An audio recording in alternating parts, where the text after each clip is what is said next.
OP chain of group के द्वारा बनाए जा रहे आवासीय फ्लैट योजना एंजेला स्ट्रीट के फ्लैट स्वामियों ने जिलाधिकारी कार्यालय पहुंचकर जिलाधिकारी को 7 सूत्रीय मांगों को लेकर ज्ञापन सौंपा।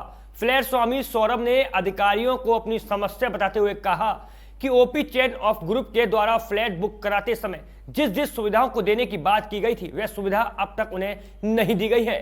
दरअसल फ्लैट बुक करते समय बिल्डर ने कहा था कि उन्हें फ्लैट के साथ swimming pool, terrace garden, open gym, spa आदि की सुविधाएं भी दी जाएंगी, जिसको देखकर सभी फ्लैट स्वामियों ने सुविधा अनुसार फ्लैट बुक कर लिए। लेकिन बिल्डर के द्वारा बुकिंग करते समय 39 महीने का समय मांगा गया था फ्लैट तैयार करने के लिए, लेकिन उस समय को पूरा 1.5 साल बीत चुका है और फ्लैट अभी तक तैयार नहीं हुए हैं। फ्लैट स्वामी का कहना है कि जब तक समय पर फ्लैट नहीं तैयार हुए और अब तक 1.5 साल से ऊपर का समय हो गया है तो हमें हमारा कंपनसेशन मिलना चाहिए। जब इस सब को लेकर ओपी ग्रुप ऑफ बिल्डर से मिलने के लिए सभी फ्लैट स्वामी जाते हैं तो बिल्डर के द्वारा कोई भी सही जवाब नहीं दिया जाता है, मिलने से भी वह इनकार कर देता है। फ्लैट स्वामियों ने बिल्डर के ऊपर आरोप लगाते हुए कहा है कि बिल्डर फ्लैट की रजिस्ट्री कराने के लिए दबाव बना रहा है, लेकिन बिल्डिंग में अभी कंस्ट्रक्शन का काम जारी है।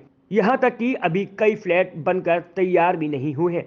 आगे फिर भी बिल्डर के द्वारा रजिस्ट्री कराने का और फ्लैट में रहने का दबाव फ्लैट स्वामियों पर बनाया जा रहा है। मेरा नाम सौरभ है, मेरा फ्लैट है D706 एंथला का। हमारा जो ओपी चैन ग्रुप है उनका वहाँ पे हमारा जो फ्लैट बन रहे हैं एंथला के नाम से, वहाँ पे हमारा फ्लैट है। और ऐसे हम जैसे कुछ 960 लोग ऐसे हैं जो परेशानी में हैं। आज लगभग 2 महीने से हम लोग बहुत ज़्यादा परेशानी में हैं और हर ऑफिस के चक्कर काट रहे हैं, मुख्यमंत्री आवास के चक्कर काट रहे हैं, डीएम और एसडीएम साहब से मिल रहे हैं। अभी मैं मिस्टर हिमांशु गौतम जी से मैं मिल रहा हूँ और इनको मैंने अभी ज्ञापन अपना दिया है। तो आपने ज्ञापन में क्या क्या मांगे रखी हैं? मांगे हमने जो भी हमारी बिल्डर हमारी चीज़ें पूरी नहीं कर रहे हैं वो सारी चीज़ें मैंने उस पर मेंशन की हैं। और साथ में हमारा जो प्रोजेक्ट लगभग 1.5 साल से डिले है, मतलब हमें नहीं मिल पा रहा है, उसके कंपनसेशन के लिए मैंने उसमें मेंशन किया हुआ है कि वो हमें मिले, टाइम से मिले। और हमारे जो फ्लैट टाइम से अभी नहीं मिल पा रहे हैं और अभी भी 6 महीने आगे भी हमें उम्मीद नहीं है कि वो फ्लैट हमें टाइम से मिल पाएंगे, क्योंकि बिल्डर आंखें चुरा रहा है, बिल्डर मिलना नहीं चाह रहा है, बिल्डर हम महिलाओं से बहुत गलत तरीके से व्यवहार कर रहा है। वो भी सब सारी चीज़ें चल रही हैं, क्योंकि बिल्डर आगरा से आउट, जब भी उनको फ़ोन करो तो आगरा से वो बाहर रहते हैं। प्रोजेक्ट उनका आगरा में, काम उनका आगरा में चल रहा है, लेकिन वो आगरा से बाहर रहते हैं। तो अब मुझे पुलिस प्रशासन का पूरा सहयोग चाहिए। मैं ये चाहता हूँ कि हमारे आगरा का जितना भी प्रशासन है वो सारा प्रशासन हमारे साथ में रह के उस पर करे और मुझे प्रशासन की पूरी बहुत ज़्यादा हेल्प की ज़रूरत है। आज आपने यहाँ पर ज्ञापन दिया तो अधिकारियों के द्वारा आपको क्या आश्वासन दिया गया है? अधिकारी हमारे फेवर में है। अधिकारी मिस्टर हिमांशु गौतम जी जो है उन्होंने कहा है कि मैं इस पर एक्शन लूँगा और इस पर मैं आगे की कार्रवाई करता हूँ। और मैं चाहूँगा 2 दिन या 4 दिन के बाद या 1 हफ्ते के बाद मैं इस पर दोबारा से फॉलोअप लूँगा और उनसे मिलने की कोशिश करूँगा। मैं भावना जैन, मेरा फ्लैट E307 और एक H टावर में है।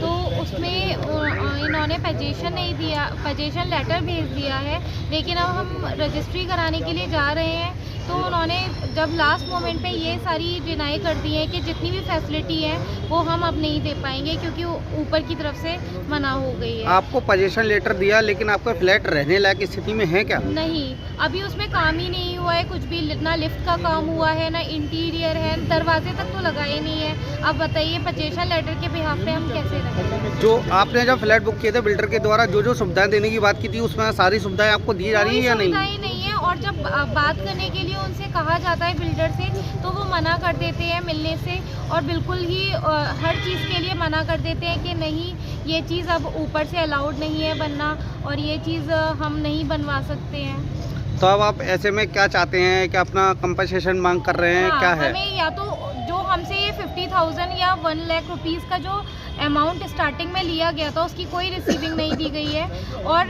ये बात कह के ली गई थी कि ये आपकी सिक्योरिटी जो ये सारी जो आपको फैसिलिटी प्रोवाइड होगी उसके लिए ये आपसे पैसा लिया जा रहा है। लेकिन अब वो 1 लाख रुपया हमारा कहाँ गया जो उन्होंने लिया था, और अतिरिक्त 50,000 की डिमांड और वो कर रहे हैं कि हमें ये चीज़ चाहिए पैसा। जब वो कोई फैसिलिटी नहीं दे रहे हैं, तो फिर आप बताइए कि हम कैसे उनको पैसे दें। और जो हमने 1 लाख रुपया दिया है, हम लोग इतनी मेहनत की कमाई सारी हमने लगाई हुई है, वो आप बताइए। सभी फ्लैट स्वामी एकत्रित होकर जिलाधिकारी कार्यालय पहुंचे और आगरा जिलाधिकारी को अपनी समस्याओं से अवगत कराने लगे। अधिकारियों के द्वारा सभी फ्लैट स्वामियों को भरोसा दिलाया गया कि बहुत जल्द उनकी समस्याओं का निस्तारण भी किया जाएगा। Bureau report, Agra.